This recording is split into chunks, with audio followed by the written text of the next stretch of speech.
শিক্ষার্থী বন্ধুরা, অনলাইন ক্লাসে আমি তোমাদের স্বাগত জানাচ্ছি। মোহাম্মদ মেহেদুল ইসলাম, সহকারী অধ্যাপক, পরিসংখ্যান বিভাগ, রহনপুর সুপারি সরকারি কলেজ। বন্ধুরা, তোমরা নিশ্চয়ই ভালো আছো। করোনা সারা বিশ্বে, করোনার মহামারীতে তোমরা স্বাস্থ্যবিধি মেনে ঘরে অবস্থান করছো, ভালো আছো এই প্রত্যাশা করছি। এই প্রত্যাশায় আমি আজকে আমার আলোচনা শুরু করছি। আমি আজকে তোমাদের মাঝে যে আলোচনা শুরু করব সেটা হলো উচ্চ মাধ্যমিক পরিসংখ্যানের প্রথম পত্র 3য় অধ্যায়ে কেন্দ্রীয় প্রবণতার পরিমাপ নিয়ে আমি তোমাদের সাথে আলোচনা করব। প্রথমেই তোমাদের সাথে আমি আলোচনা করি কেন্দ্রীয় প্রবণতা কি, অর্থাৎ কেন্দ্রীয় প্রবণতা কাকে বলে। কেন্দ্রীয় প্রবণতা যে কেন্দ্রীয় মানের চারপাশে তথ্য সারির মানগুলো বিস্তৃত থাকে তার সংখ্যাসূচক পরিমাপকে কেন্দ্রীয় প্রবণতা পরিমাপ বলে। উদাহরণস্বরূপ যদি বলা যায় যে উচ্চ মাধ্যমিক শ্রেণীর ছাত্রদের বয়স যদি আমরা দেখা যায় যে একটা কেন্দ্রীয় মানের দিকে বিভিন্ন মানগুলো সবার বয়সগুলো ধাবিত হচ্ছে। এই ধাবিত হওয়া টেন্ডেন্সি অর্থাৎ প্রবণতাকে বলবো আমরা কেন্দ্রীয় প্রবণতা, এবং এটা যে পরিসংখ্যানিক পদ্ধতির সাহায্যে আমরা পরিমাপ করব সেটাকে বলবো আমরা কেন্দ্রীয় প্রবণতা পরিমাপ। কেন্দ্রীয় প্রবণতার পরিমাপ সাধারণত 5 প্রকার: গাণিতিক গড়, জ্যামিতিক গড়, তরঙ্গ গড়, মধ্যমা, প্রচুর। বন্ধুরা, আমি তোমাদের সাথে প্রথমে গাণিতিক গড় নিয়ে আলোচনা করব। গাণিতিক গড়, গড় শব্দটির সাথে তোমরা খুব পরিচিত। গড় কাকে বলে? আমরা যদি সংখ্যাগুলো সমষ্টিকে সংখ্যা দ্বারা ভাগ করি তাহলে যে মান পাওয়া যায় সেটাই হলো গাণিতিক গড়।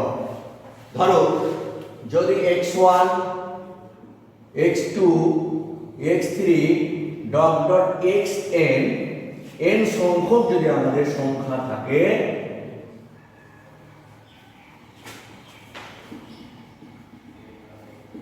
তাহলে আমরা গাণিতিক গড়টাকে লিখতে পারি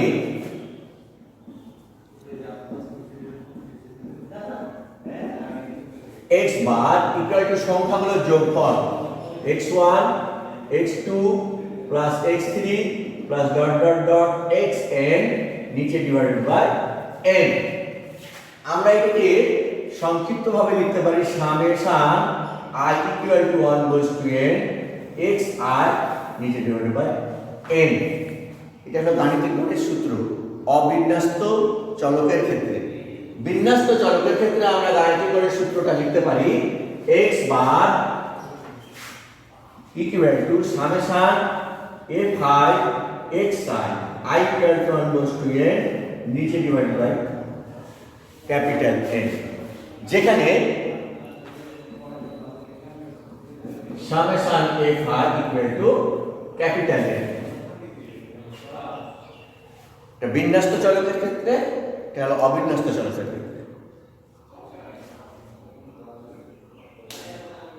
তাহলে আমরা উদাহরণস্বরূপ বলতে পারি যে 10 জন ছাত্রের যদি বয়সের গড় না হয় তাহলে 10 জন ছাত্রের বয়সের গড় যদি আমরা নিই, 10 জন ছাত্রের বয়সের গড় নিই, তাদেরকে সমষ্টি করে 10 দিয়ে ভাগ করলে যে মান পাবো সেটাকে বলবো আমরা গাণিতিক গড়।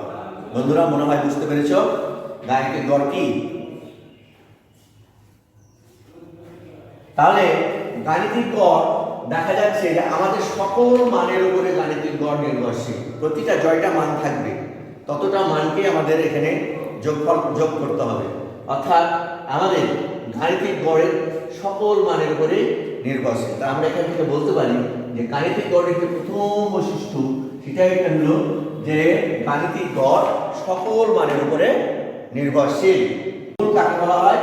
আমরা কোনো ধ্রুবক সংখ্যা যদি সংখ্যা রাশি থেকে বিয়োগ করা হয় সেটাকে মূল বলি, এবং কোনো ধ্রুবক সংখ্যা থেকে আমরা ভাগ করি সেটাকে আমরা মাপনী বলি।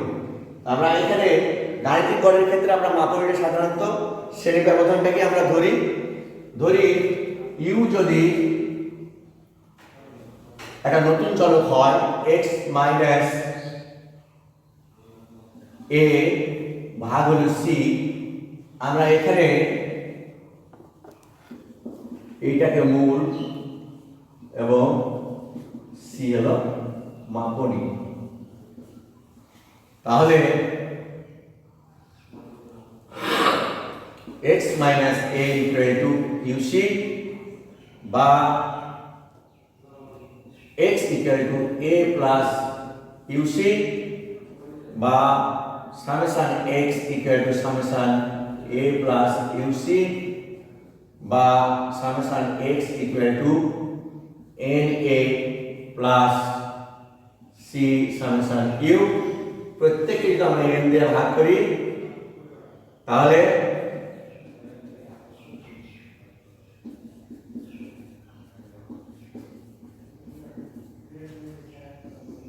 x bar equal to a plus c u বার। বন্ধুরা, এখানে আমরা সংক্ষিপ্ত পদ্ধতিতে গাণিতিক গড় নির্ণয় করি, সেই সূত্রটা হলো আমাদের এইটা। অর্থাৎ আমরা এখানে একটা অ্যাজিওম মিন অর্থাৎ অনুমিত গড় a দ্বারা ডিনোট করি এবং সিটা হলো আমাদের শ্রেণী ব্যবধান। বন্ধুরা, মনে হয় বুঝতে পেরেছ। আমি এবার তোমাদের সামনে গাণিতিক জ্যামিতিক গড় নিয়ে আলোচনা করব।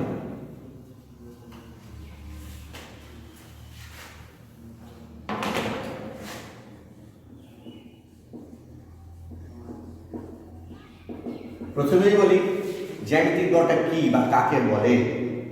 জ্যামিতিক গড় হলো তথ্য সারি অর্থাৎ তথ্য সারির সংখ্যাগুলোর গুণফল কে তথ্য সারির সংখ্যা তততম মূলকে জ্যামিতিক গড় বলে।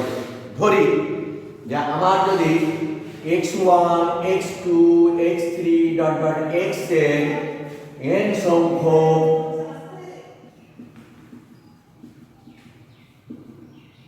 সংখ্যা থাকে, আমরা জ্যামিতিক গড়কে সাধারণত g দ্বারা ডিনোট করি।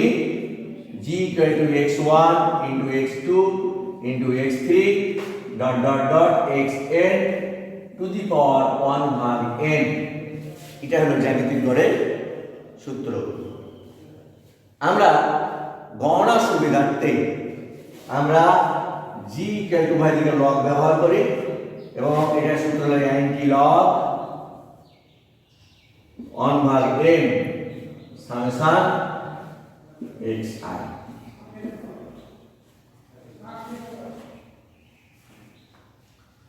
এটা হলো অবিন্যস্ত চলকের ক্ষেত্রে। যদি আমরা বিন্যস্ত চলকের ক্ষেত্রে বলি তাহলে g equal to anti log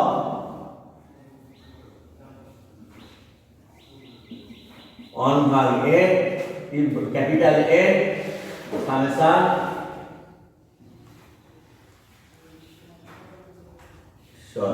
log xi fi log xi।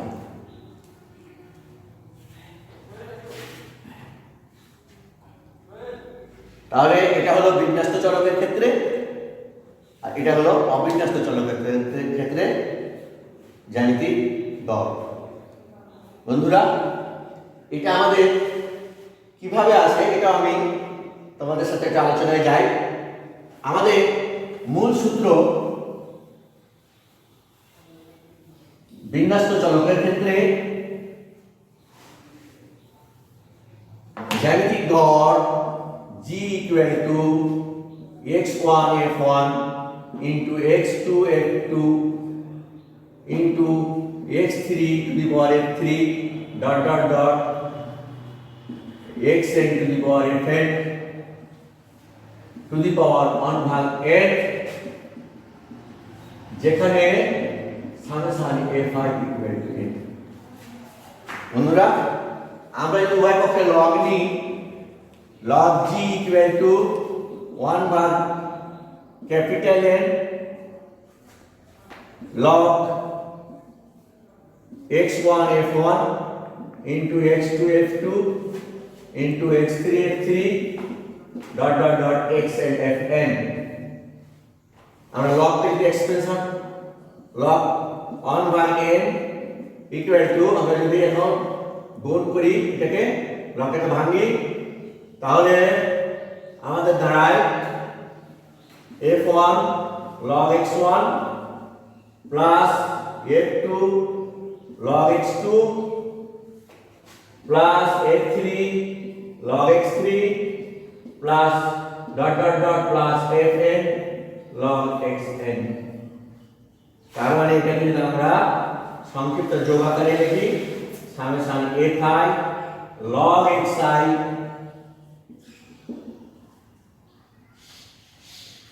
অতএব g equal to anti log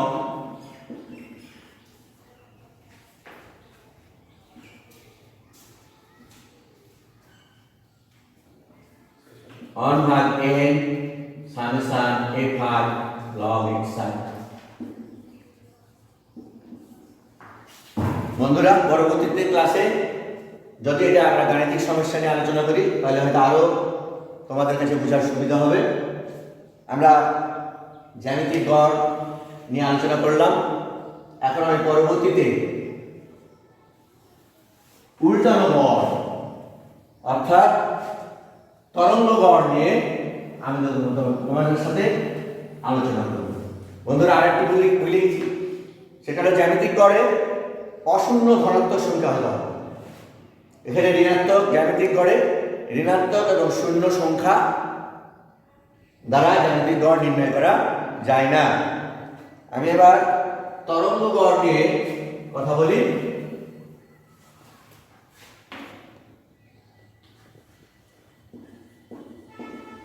তরঙ্গ গড় হলো সংখ্যাগুলোর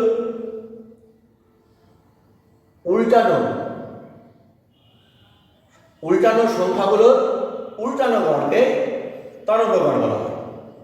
এখানে একটু বলে রাখা ভালো, তরঙ্গ গড় শূন্য এবং অসীম সংখ্যা নির্ণয় করা যায় না। যদি ধরি x1 একটি সংখ্যা, x2 একটি সংখ্যা, x3 একটি সংখ্যা, xn n সংখ্যক সংখ্যা, তাহলে তরঙ্গ গড় আমরা h দিয়ে বা hn দিয়ে আমরা ডিনোট করি। তাহলে 1 ভাগ x1 প্লাস 1 ভাগ x2 প্লাস 1 ভাগ x3 plus dot dot dot plus 1 ভাগ xn নিচে ডিভাইডেড বাই n, অর্থাৎ 1 ভাগ n সামেশন 1 ভাগ x i equal to 1 goes to n divided by n equal to n ভাগ সামেশন 1 ভাগ xi।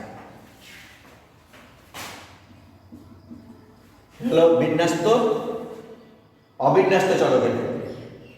বিন্যস্ত চলকের ক্ষেত্রে আমাদের তরঙ্গ গড়ের সূত্রটা দাঁড়ায় hn equal to capital N summation fi xi I equal to। সুপ্রিয় শিক্ষার্থীরা, তোমরা নিশ্চয় বুঝতে পারছো তরঙ্গ গড় কাকে বলে, তরঙ্গ গড়টা কি।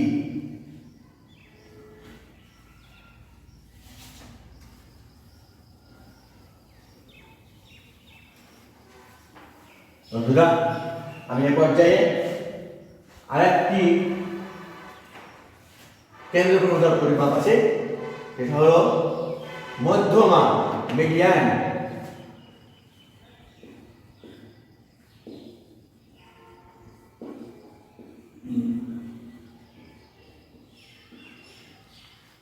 মিডিয়ান আমরা বুঝতে পারছি, আমরা তথ্য সারিকে যদি আমরা অ্যাসেন্ডিং আর ডিসেন্ডিং অর্ডারে অর্থাৎ ছোট থেকে বড় অথবা বড় থেকে ছোট আকারে সাজাই, মধ্যে যে মানটা অবস্থান করবে সেটাই তথ্য সারির মধ্যমান, সেটাই তার তথ্য সারির মধ্যমান। ধরি 2, 4, 6, 8, 10 এই 5টি সংখ্যা আছে। এর মধ্যমা 6 যেহেতু মধ্যখানে অবস্থান করছে, তাহলে এটার মধ্যমা হবে 6। সুপ্রিয় বন্ধুরা, এখন আমরা মধ্যমা যদি n এর মান, সংখ্যাগুলোর সংখ্যা যদি জোড় হয়, সংখ্যাগুলির সংখ্যা যদি জোড় হয় না বেজোড় হয়, যদি n এর মান জোড় বেজোড় হয়, বিজোড়, তাহলে মধ্যমা median equal to n plus 1/2 তম পদ। n এর মান যদি জোড় হয়, তাহলে মধ্যমা মিডিয়ান ইকুয়াল টু n/2 তম পদ প্লাস n/2 প্লাস 1 তম পদ নিচে ডিভাইডেড বাই 2, অর্থাৎ n/2 তম পদ এবং n/2 প্লাস 1 তম পদের গড়। অর্থাৎ আমি যে তোমাদের কাছে উদাহরণটা আমি দিয়েছিলাম 2, 4, 6, 8, 10 যদি 12 হয়, তাহলে মধ্যবর্তী এই দুইটা সংখ্যা এদের গাণিতিক গড়ই হবে মধ্যমা। অর্থাৎ এটার মধ্যমা হবে 6 প্লাস 8 ভাগ হবে 2, 7। সুপ্রিয় বন্ধুরা, নিশ্চয় আমি মধ্যমাটা কি তোমাদের সাথে আলোচনা করতে পেরেছি। এবার আমি মধ্যমা যে আমি আলোচনা করলাম, এটা হলো অবিন্যস্ত চলকের ক্ষেত্রে। বিন্যস্ত চলকের ক্ষেত্রে মধ্যমা সূত্রটা আমি তোমাদের সামনে আলোচনা করি। মধ্যমা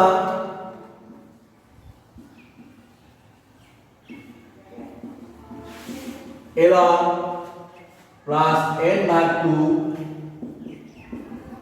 মাইনাস fc fn গুণিত c। প্রথমেই আমরা মধ্যমা শ্রেণী নির্ণয় করতে হবে। মধ্যমা শ্রেণী নির্ণয় করার উপায়টা হলো, আমরা মোট অবজারভেশনকে n কে 2 দ্বারা ভাগ করব। ভাগ করার পর যে সংখ্যাটা পাবো, আমরা বিন্যস্ত চলকের ক্ষেত্রে গণসংখ্যা নির্বিশেষে কিউমুলেটিভ ফ্রিকোয়েন্সি জড়িত গণসংখ্যায় ওই মানটি যে শ্রেণীতে অবস্থান করবে, সেই শ্রেণীটা হলো মধ্যমা শ্রেণী। তাহলে আমরা এখানে লিখতে পারি যে ln, এখানে ln ইকুয়াল টু মধ্যমা শ্রেণী নিম্ন সীমা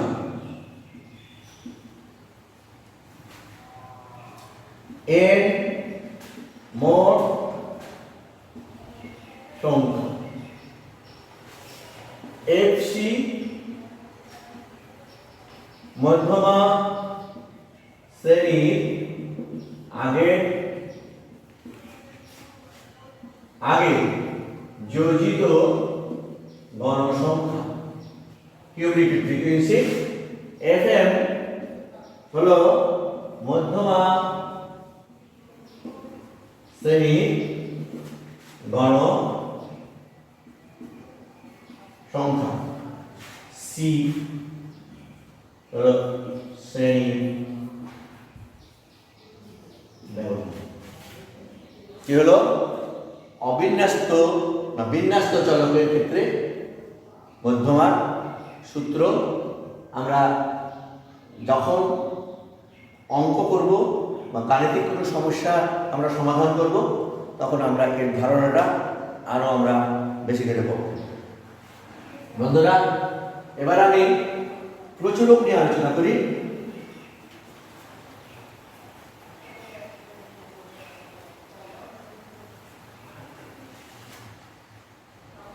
প্রচুরক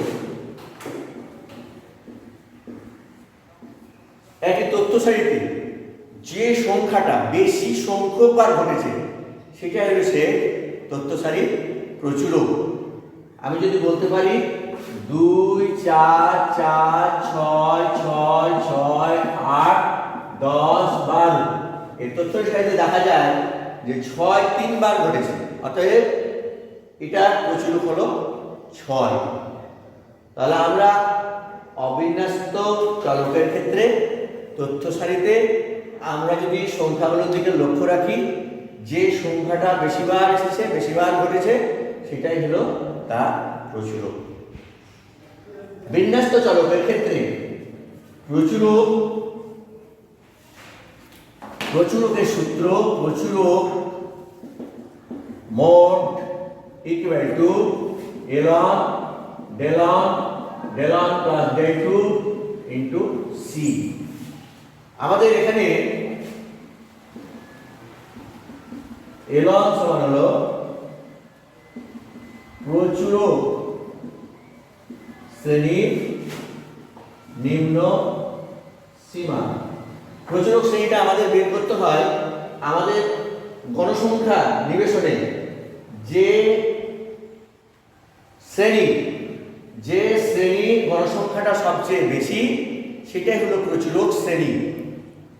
অতএব যে গণসংখ্যা সারণীতে যেটা প্রচুরক সব থেকে বেশি সেটাই হলো আমাদের প্রচুরক শ্রেণী। ওই প্রচুরক শ্রেণী নিম্ন শ্রেণীটা হলো এর নিম্ন সীমাটা হলো L1। del 1 সমান হলো প্রচুরক শ্রেণী গণসংখ্যা বিয়োগ হলো প্রচুরক শ্রেণী আগের গণসংখ্যা। del 2 প্রচুরক শ্রেণী গণসংখ্যা বিয়োগ হলো প্রচুরক শ্রেণী পরের গণসংখ্যা।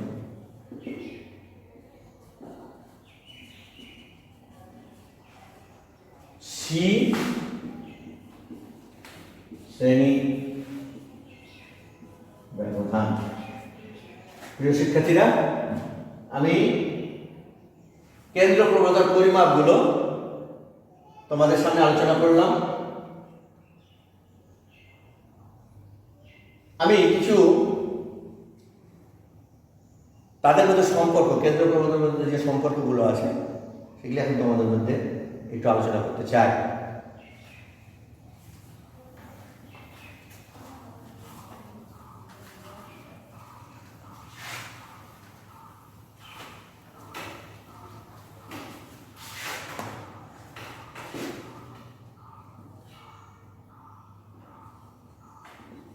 গাণিতিক গড়, জ্যামিতিক গড় এবং তরঙ্গ গড়ের মধ্যে সম্পর্ক। নাম্বার 1, যদি x1 equal to x2 equal to x3 equal to dot dot dot xn হয় তবে am equal to gm equal to hm। দুটি অশূন্য ধনাত্মক সংখ্যা ক্ষেত্রে am greater than gm greater than or equal to hm।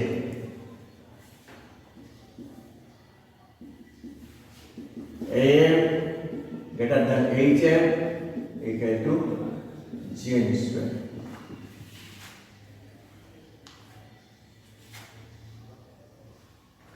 বন্ধুরা, আমি প্রথম যে সম্পর্কটা সেটা আমি তোমাদের মাঝে একটু দেখিয়ে দিতে চাই কিভাবে হয় সেটা।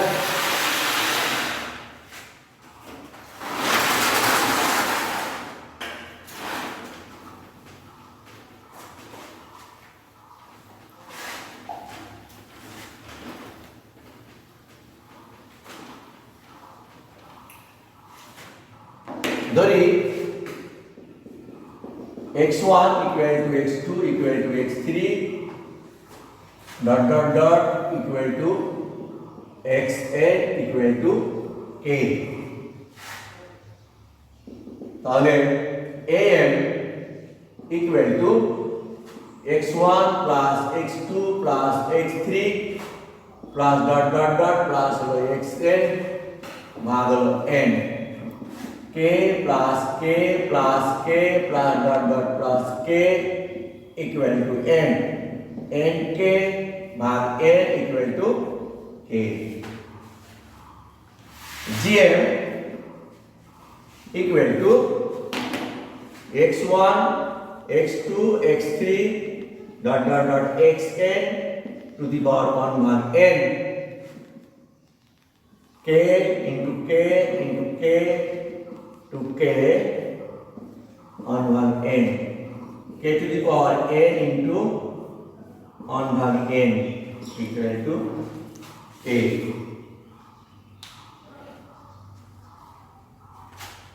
এখানে আমরা দেখতে পাই যে m equal to gm, অর্থাৎ আমরা এখানে আমরা 1 আর 2 থেকে আমরা দেখতে পাই যে m equal to gm। অনুরূপভাবে বন্ধুরা আমরা প্রমাণ করতে পারি gm equal to hm।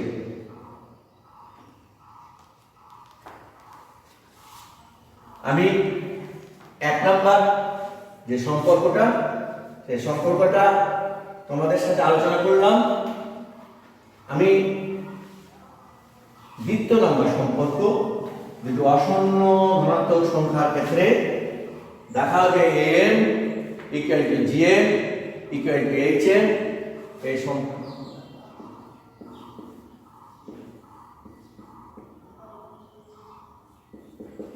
তোমাদের সাথে আলোচনা করতে চাই। ধরি x1 এবং x2 দুটি অশূন্য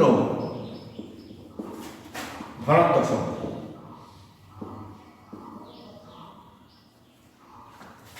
তাহলে এর গাণিতিক গড়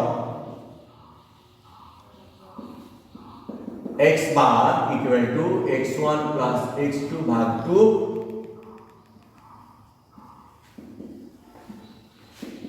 am দিয়ে ডিনোট করি। জ্যামিতিক গড় gm equal to root over x1 into x2, hm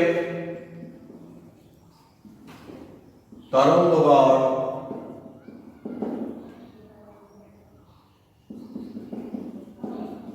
ভাগ 1 ভাগ x1 plus 1 ভাগ x2। আমরা জানি দুটি অশূন্য ধনাত্মক সংখ্যা বর্গের বর্গ x1 minus x2 root over যে কোনো বর্গ অলওয়েজ ধনাত্মক সংখ্যা। এটাকে যদি আমরা a প্লাস b ঘনিষ্ঠের সূত্র ভাঙাই তাহলে আমরা x1 plus x2 minus 2 root over x1 into x2 greater than equal to 0 বা x1 plus x2 greater than equal to 2 root over x1 into x2 বা x1 plus x2 ভাগ 2 গুণিত root over x1 x2। তার মানে এটা দাঁড়ায় am greater than equal to gm। আবার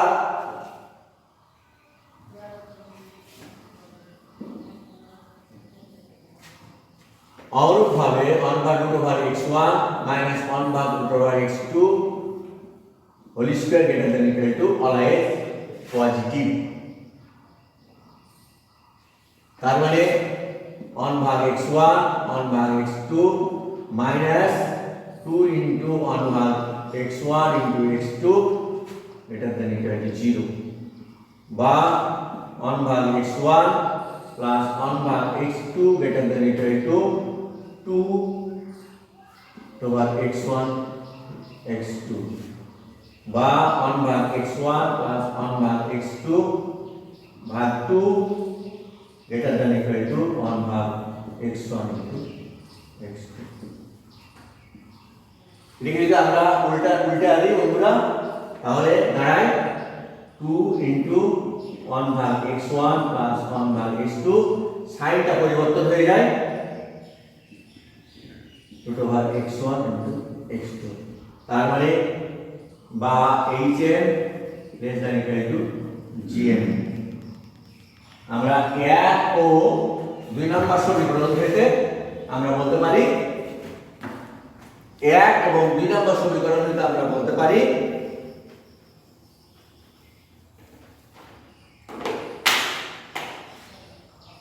am greater than gm greater than equal to hm। সুপ্রিয় শিক্ষার্থী বন্ধুরা, আমার মনে হয় কোনো সমস্যা থাকার কথা না, তোমরা সবাই বুঝতে পেরেছ। আমি আমাদের যে আরেকটি প্রমাণ আছে সেই প্রমাণটার দিকে আমি যাব।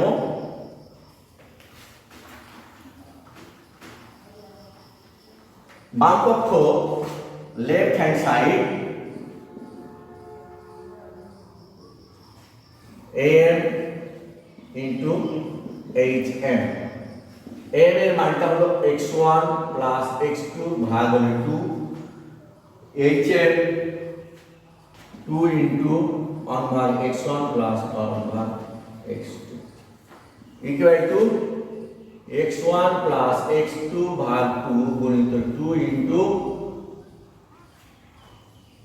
x1 plus x2 ভাগ x1 into x2 বা x1 plus x2 ভাগ 2 গুণিত 2x1 into x2 ভাগ হলো x1 plus x2।